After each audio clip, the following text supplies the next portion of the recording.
different accounts presented all over the media outlets have shifted their attention to Ethiopia, especially in the aftermath of the war in the northern part of Ethiopia.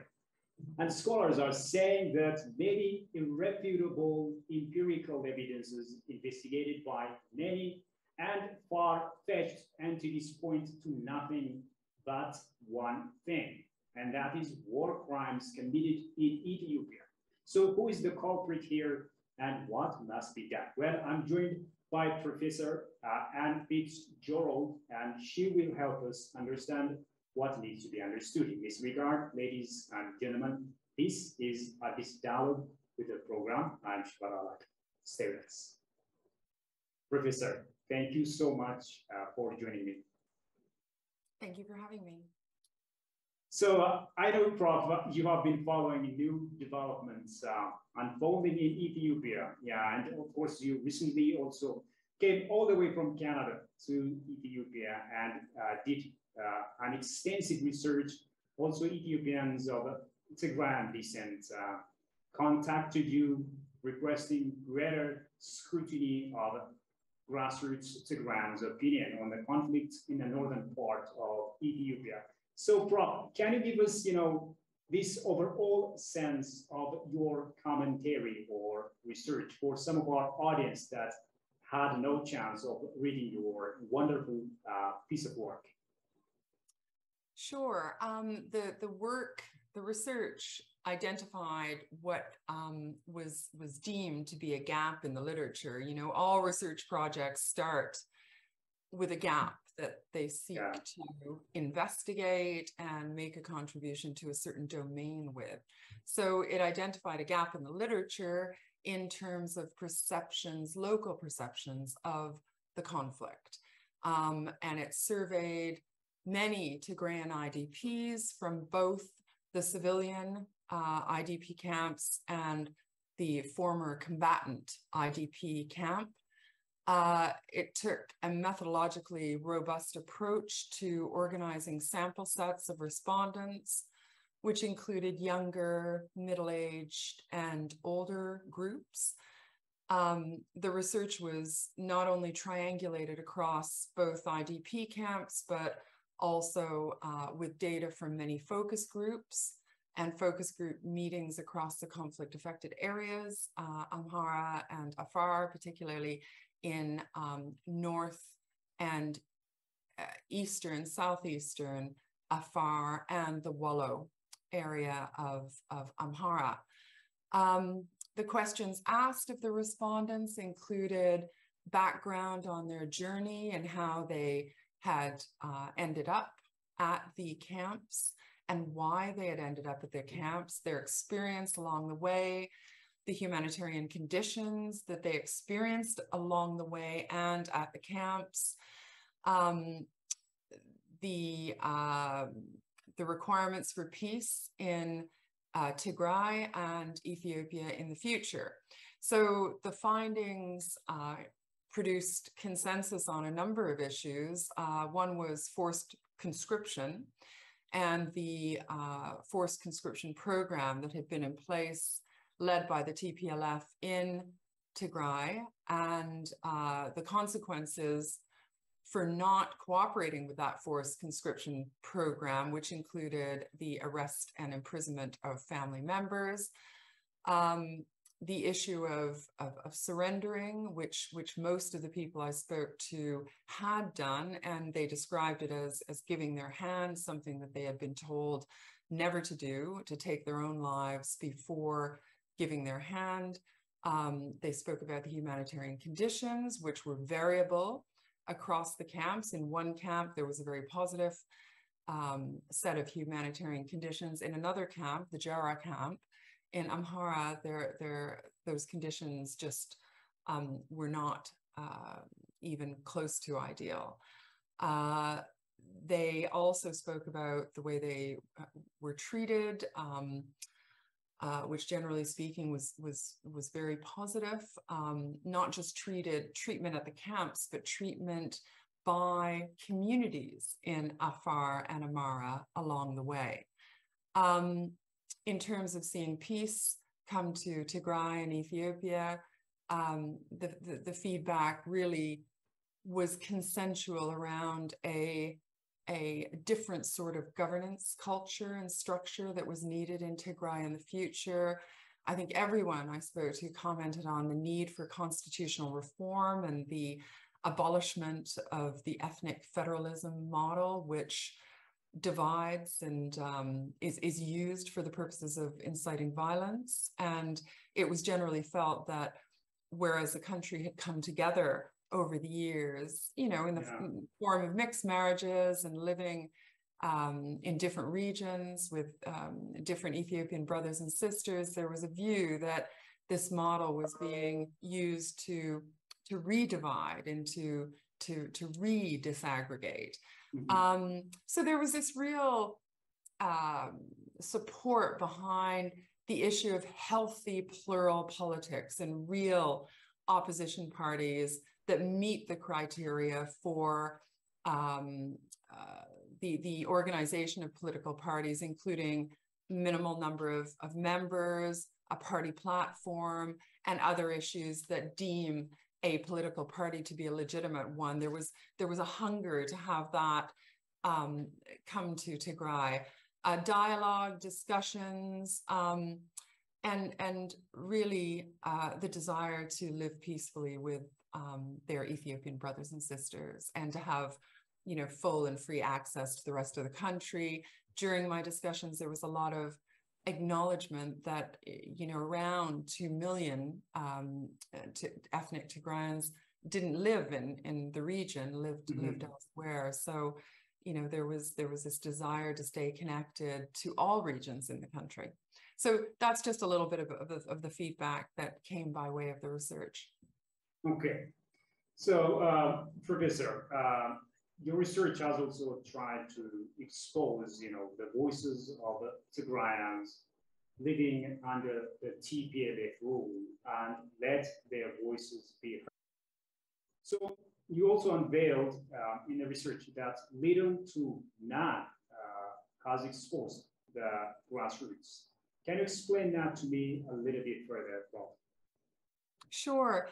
Well, this came by way of discussions. I was actually focused on a number of other research studies that were related, but increasingly people were reaching out to me, including Tigrayan friends, not, you know, telling me what to go and research, but just trying to raise the issue that there was a missing part of the puzzle in the commentary and analysis, and that the analysis was dominated quite significantly with voices that were not the voices of ordinary Tigrayans. So there was just some encouragement to delve into those voices of ordinary Tigrayans living in Tigray. And I cross-referenced these claims by looking at the literature myself and the commentary and the analysis, and sure enough, it was dominated by three groups, predominantly the voice of the TPLF leaders being interviewed on platforms like CNN, like BBC, commenting in different journals and commentary pieces. The voices of the diaspora groups of ethnic Tigrayan background and others. And really, there was an absence of the ordinary Tigrayan grassroots voice. So once we had discovered that through a robust review of the literature, we then sought to investigate that gap. And we felt that an accessible and permissive space in which to do that were the IDP camps in Amara and Afar. And of course, I should recognize that there is another IDP camp in Sudan that was not included in the study for practical and logistical reasons. But you know, there has been some reporting coming from that IDP camp well, there's been controversy over reporting coming from that IDP camp. And of course, we saw what happened in that same area in the 1980s, for those of us who have been researching in Ethiopia for a long time. And so I felt it was important to not only engage with IDP camps in 2 different regional states, but also civilian IDP camps, and to hear the voices of those who had been recruited to fight, because it was important to have representation from both sides. And you know, during the same period, there were other journalists who were accessing these camps as well. And yeah, so that was the background, and that was the gap which I deemed to be in the literature, and the gap that I sought to plug with this, well, go some ways to plugging and addressing with this research. Yeah, thank you, Professor, for that explanation. I think international aid agencies, never reach end users in Tigray unless through the TPLA. Mm-hmm. So how will this affect the whole process? Have you made some observations or research in this regard?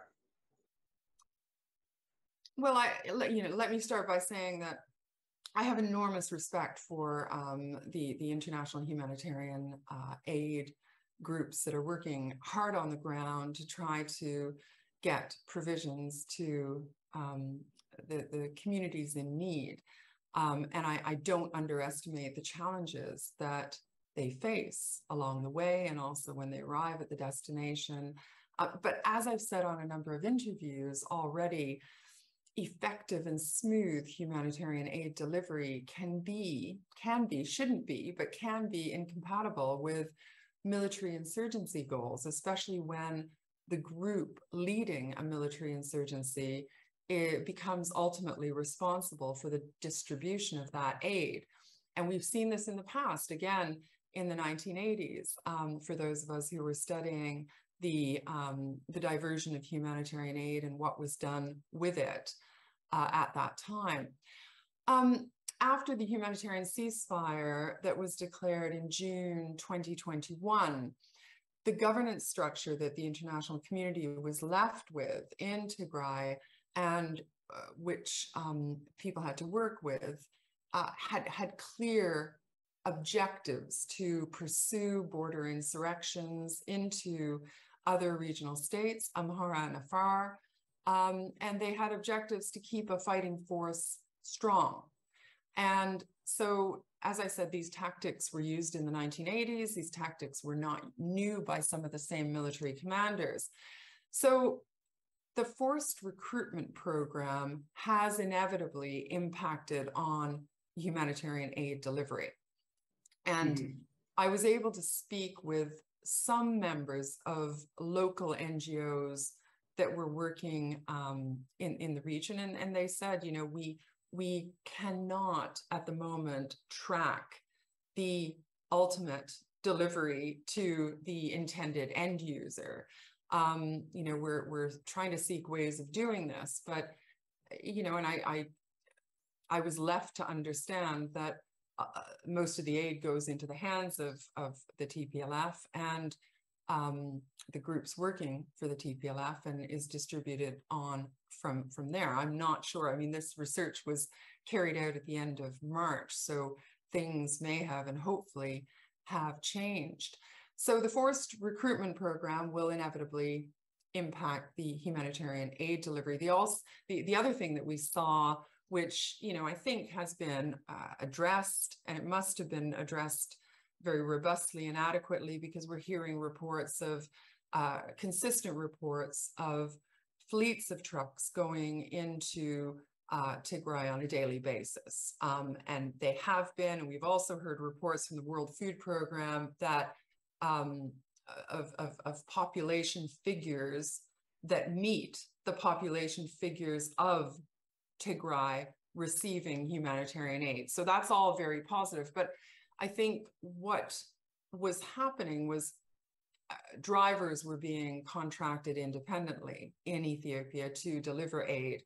And we have seen footage and pictures of aid delivery trucks that have been repurposed, that were repurposed for the war effort, you know, taking livestock from Waldea and other areas of North Wallow. Also, universities were badly looted, and I was able to go and see those universities and look at the COVID labs and the equipment, you know, the copper wiring, the even sinks and cookers and all the kitchen assets and scientific laboratory assets, as well as farm equipment, livestock, cooking equipment, had all been taken. And so I think that was an issue, a fleet management issue supporting humanitarian aid that has obviously been addressed very well now, and it's leading to a smooth delivery. And so I think the last thing that I would say in terms of humanitarian aid delivery was that something that has come from the interviews with the IDPs from Tigray and the research done by the Ethiopian Human Rights Commission was that there were unconstitutional proclamations that were adopted after the June 2021 humanitarian ceasefire was declared by the federal government, when the federal government left the region and when the TPLF leaders came back to Mekelle. And that legislation incriminated anyone who cooperated with, supported, communicated with anyone from the federal government. And many of the IDPs I spoke with in the Jara camp had fled based on the fact that their name was apparently on one of these lists. Some of them had been arrested. A few of them had a court date and had served their time and had sought bail. And so those kind of proclamations will also impact on the distribution of humanitarian aid, because if you're seen to have been a criminal and someone who has conspired with the enemy, then you know, the feedback was that these individuals were deprived. So another reason why they fled across the border was because they hadn't had a proper meal in weeks. So I would just say those three things around the issue of aid delivery. The other issue is that, as we have been following, captured fighters and residents have also tried to unveil the stark truth that the TPLF is forcing young people to join the army's fight, its army's fight against the central government or the federal government by threatening and jailing their relatives. This has even been confirmed by, you know, global media outlets such as Reuters. Can you give me some sense as to what this means, Professor? Well, I think the answer is very simple. These are crimes, and the forced recruitment of underage fighters is a war crime. The data that I collected was based on data that was collected before the mid-April 2022. Okay. So I am unsure as to what has happened since, and I hope the forced recruitment has ceased and finished, but looking back, these are crimes, and the forced recruitment of underage fighters in any form of war activity is a war crime. And feedback from the camps of some former ENDF soldiers who had been forcibly recruited, who had been back in Tigray on leave from peacekeeping missions, international peacekeeping missions, assuming that they would return to these peacekeeping missions, but finding themselves forcibly recruited into a rebellious fighting force is actually another war crime under the Geneva Convention of Prisoners of War.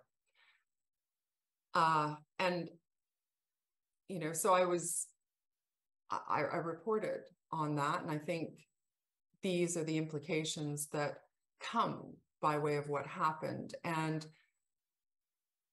a lot of my findings, or some of my findings from the study, were corroborated by the Reuters report that was issued in May 2022. So, you know, just over a month after my publication was released. So that corroboration of the research was very important. Yeah, absolutely. In this connection now, this fact has also been further substantiated by Francesca Rancin, the Italian journalist who's come from Italy to Ethiopia and who saw in person everything that happened in the state of Amhara and Afar. And from what she found out from the victims, Professor, youngsters in Tigray had no other option than being, you know, fathers of guns. So what is also the meaning of this from your scholarly point of view, Professor? Well, I think I would repeat what I said in response to the last question, that that it's certainly a crime of war to recruit underage individuals into a rebellious fighting force. And we saw the global response to this kind of phenomena in countries like Uganda and South Sudan and elsewhere, the human rights groups that were reporting on this. So I think a broader study is required, you know, no matter how many people corroborate the research, there's a need for comprehensive reports as well. And I think the Ethiopian Human Rights Commission report made a significant contribution to this issue. The report did comment on a number of different issues, but this was one of them. And it was quite important to see that data being produced from different places, from different groups, all of which was in agreement. And we, in scholarly terms, we often refer to that as triangulation. Especially as, you know, these groups are very distinct of each other. You know, there's not close relationships or institutional affiliations between them. So, yeah, I mean, it's something that has to be addressed at the international community level. I feel it's something that needs to be addressed at the international humanitarian level and by the human rights groups. And these children need to be protected. All efforts need to be made to give them safe sanctuary and support, medical support, psychosocial support, and to make sure that they have everything they need to rehabilitate physically, mentally, and to return someday to Tigray. I mean, a lot of people I spoke to feared for their life to return because they had been told never to surrender to the enemy and that they had to take their lives before they, the phrase used was give their hand. And so, you know, hopefully they're being kept in safe sanctuary at the moment. Certainly the feedback that I got from forced recruits from staying at the camp, the IDP camp in Shifra, was that they felt safe and they felt well looked after.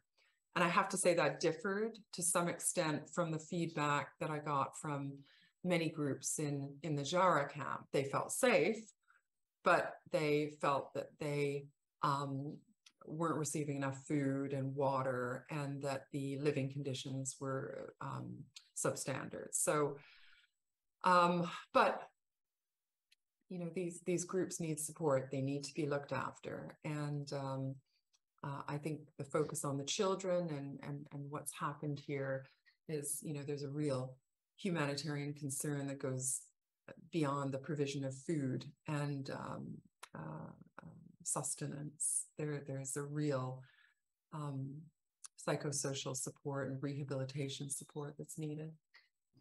Yeah, thank you, Professor.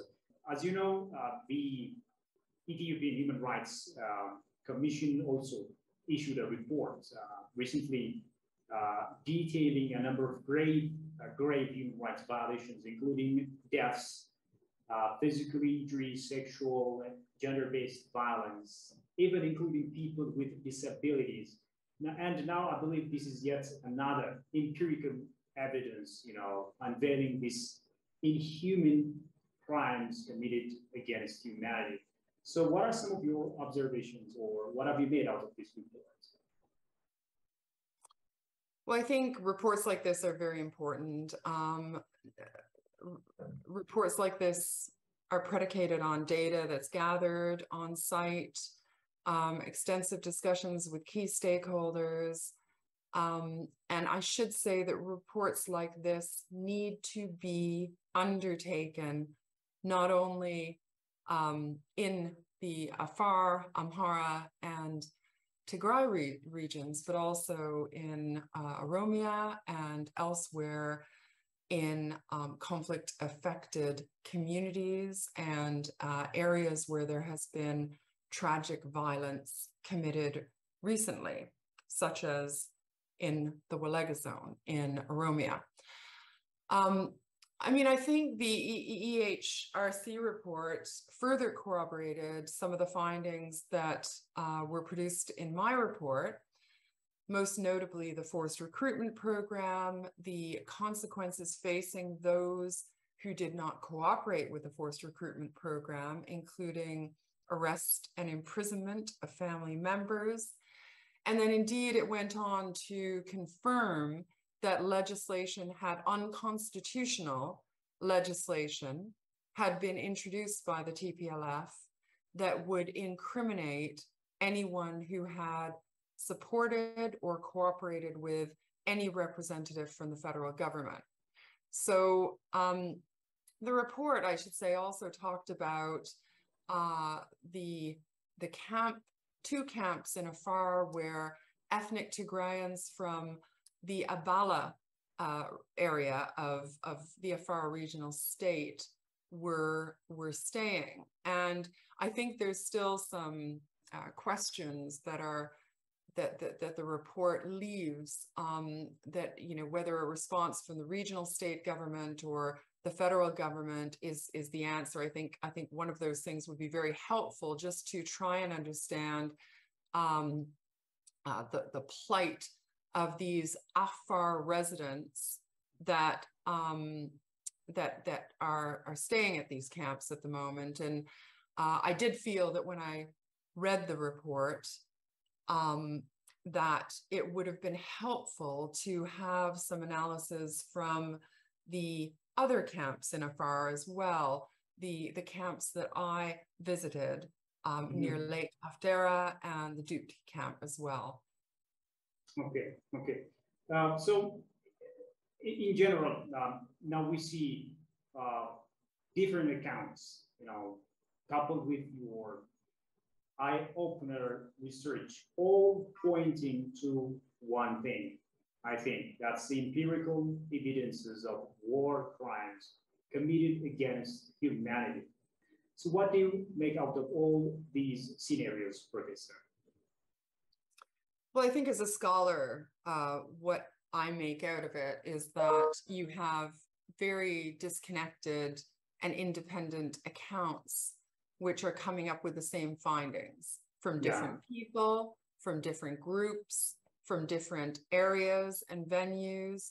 So I think this counts for quite a lot, and the corroboration is very strong across the research. Yes, it's not reaching everybody, and voices in Tigray itself need to be accessed.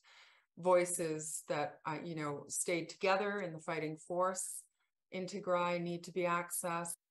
But there is sufficient data that corroborates, that suggests that that crimes and that war crimes have been committed, and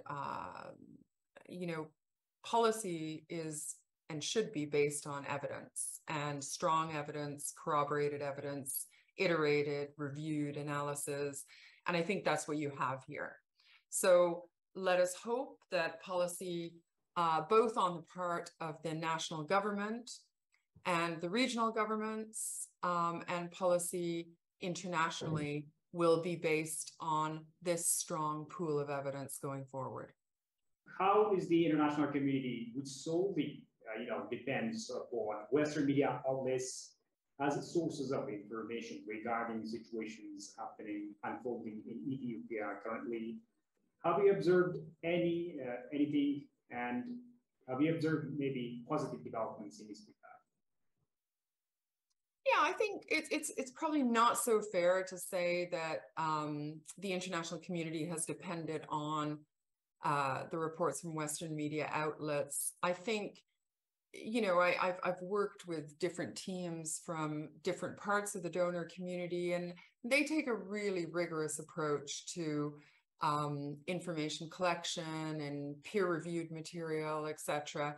I think the challenge has been that even the peer reviews, some of the peer-reviewed material and the commentary and the media coverage has been very divided, and there are many reasons for that. Some of which have been discussed on other panels and other media interviews. But, I think that we are seeing positive change. I think, I'm a big proponent of democracy, and democratic transitions are not always smooth. They can be very messy and complex. And the key thing with democratic transitions is democracy. Demos is the people and inclusive. And so transitions need to include everyone, and even people whose policies and approaches have been ones that people don't necessarily agree with. And we saw this approach taking place when the transitions came in 2018. But, for many reasons, they fell short of keeping TPLF representatives in the fold. And this is, this is really this drawback in this garrison state, which was then developed in Tigray, has been problematic, and that was really the foundation of the conflict, as well as larger strategic aims to declare war against the state. I think a lot of support is a tremendous amount of support is helping the humanitarian effort. I think there's a lot of support behind the national dialogue process too. I think there's a lot of questions behind the national dialogue process and its progress, its methodology, its approach, level of reach and access. Yeah. But I think it's fair to say that the donor community is still extremely engaged. Some of this donor support is a bit more quiet and doesn't take the headlines as other donor support does.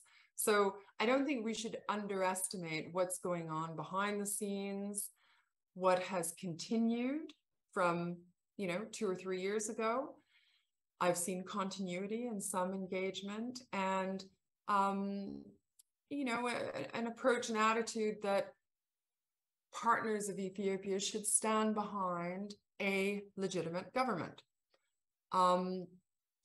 Others are trying to deal with the conflict impact and the issue of peace talks and bringing peace between the groups and various parties in an ongoing way, and supporting the African Union and the assigned mediator, His Excellency Obasanjo, along the way.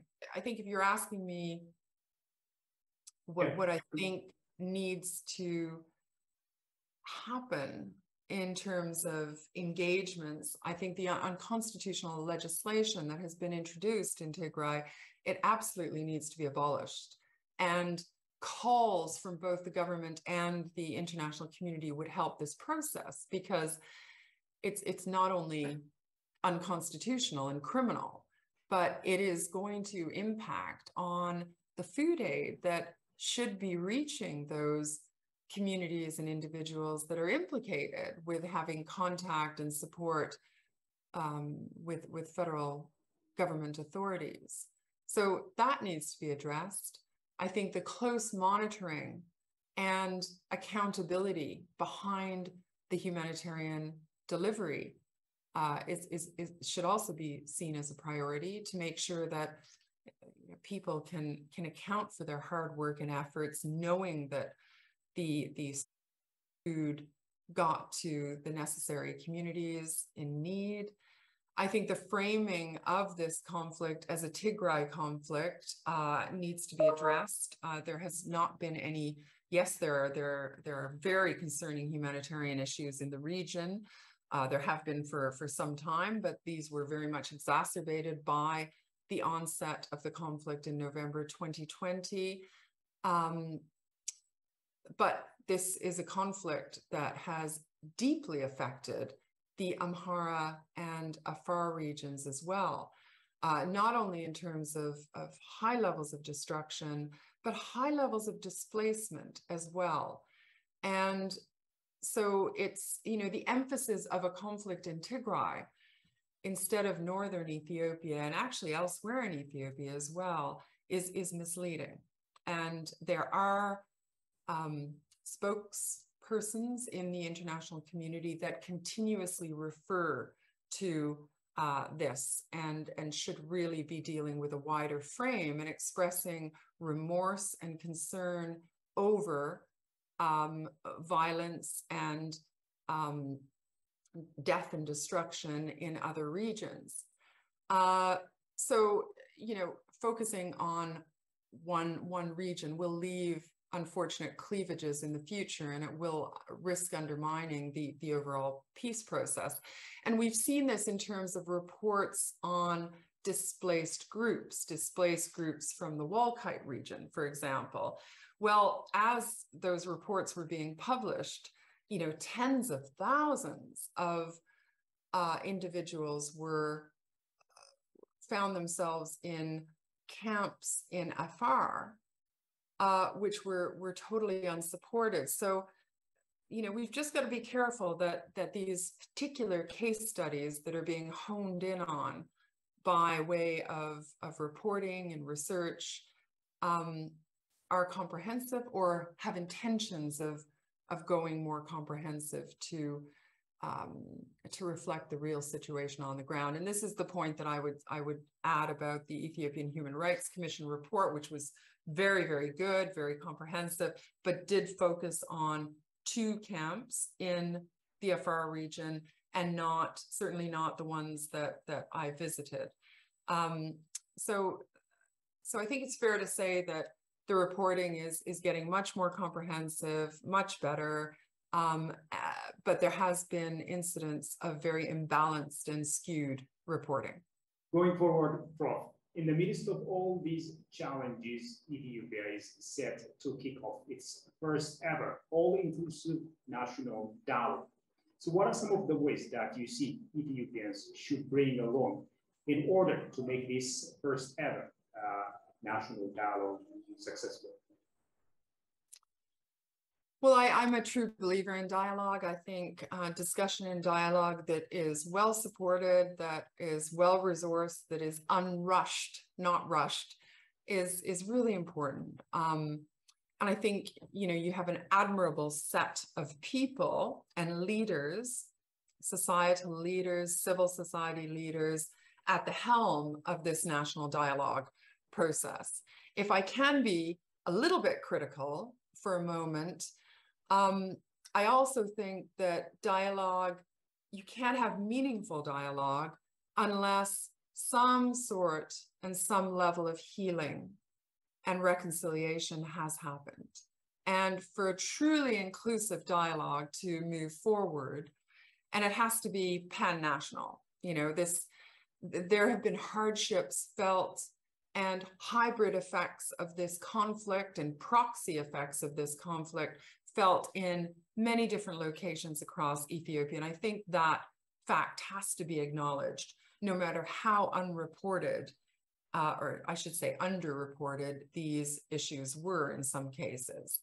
So there's an important healing and reconciliation exercise. And there's also concern about how the truth about Ethiopia's contemporary history or recent history will be rewritten. And I think I feel very strongly about some sort of truth and reconciliation commission. And it doesn't matter if there are different accounts of the truth that are raised through this work. But I think it needs to be out there and it needs to be put on the table. Both sides of the concerns and the issues have to be tabled, have to be heard. The voices of communities that have been underrepresented in impact analyses of these the conflict has to be heard, or else it's just going to be grounds for further feelings of injustice in the future and cleavages. So I would strongly encourage the country to, in parallel with the national dialogue process, seek support for a very meaningful truth and reconciliation program. I spoke to communities in Afar, Amhara, many Tigrayans who were in consensus that, you know, they don't have issues with each other so much at the community level and at the level of the individual person, that there was a feeling that the most of the cleavages were between political groups and militant entities.